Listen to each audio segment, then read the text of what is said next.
My view on leadership derives from Bertrand Russell, who said that only fools think they're always right. A wise person is always asking where they're wrong. And that, for me, is the most critical thing about leadership.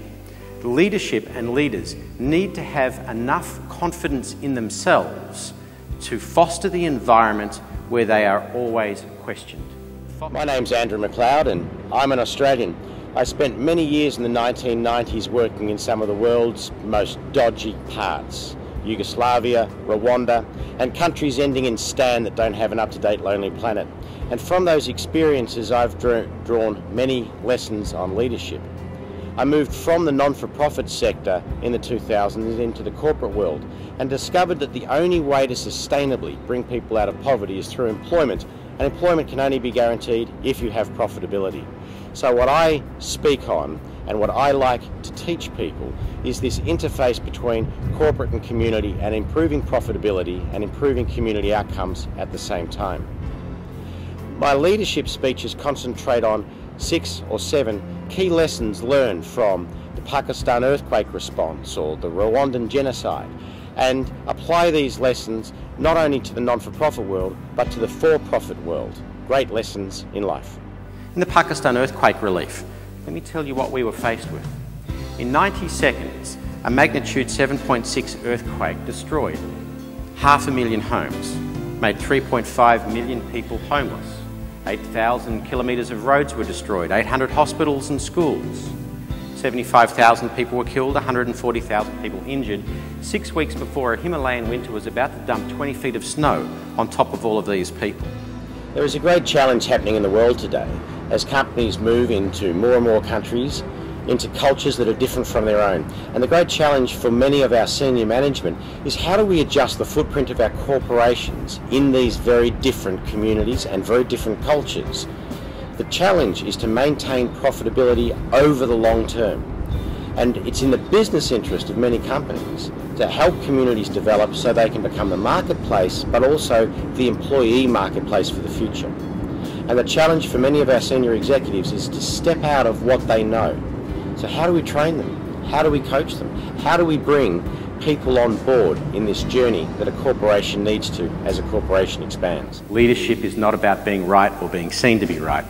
Leadership is about listening. Leadership is about bringing people in the right way for the right team. I thank you for your time in listening. Life has given me the experience of highs that normal people don't have and lows that normal people don't have. How would you feel walking into a church in Yatarama in Rwanda with 3,500 human corpses at your feet and a baby's head on top staring at you and asking, why did you let this happen? So let's start off with a small issue for the beginning of a Saturday, and that is bringing the world out of poverty. Is development aid working? Facilitation is an important task, and sometimes it is important for senior management teams to bring in external people. And external people can bring out from each of the leaders you have around a table issues and challenges that perhaps they're a bit quiet or a bit reluctant to bring in an internal-only meeting. When I facilitate senior meetings, I make sure that we bring everyone's idea onto the table, so all executives can look at these ideas and decide which is the best way forward. Well, analyst Andrew MacLeod has worked with the UN and the Centre for Strategic International Studies. Andrew, is this super agency a super idea or not? Look, I don't think the agency makes any difference at all to whether we're solving the problem. The current policy is, in many ways, putting a band-aid over the wound, but it's not dealing with the wound. One of the greatest challenges facing human resources managers today is retention and recruitment of high-quality staff. How do you motivate your new graduates? How do you motivate your mid-level managers to stay in your company for the long term? How do you save those retraining and re-recruitment costs? Well, one is to motivate your own teams about the social outcomes as well as the financial outcomes that your corporation is doing in its day-to-day core profitable business.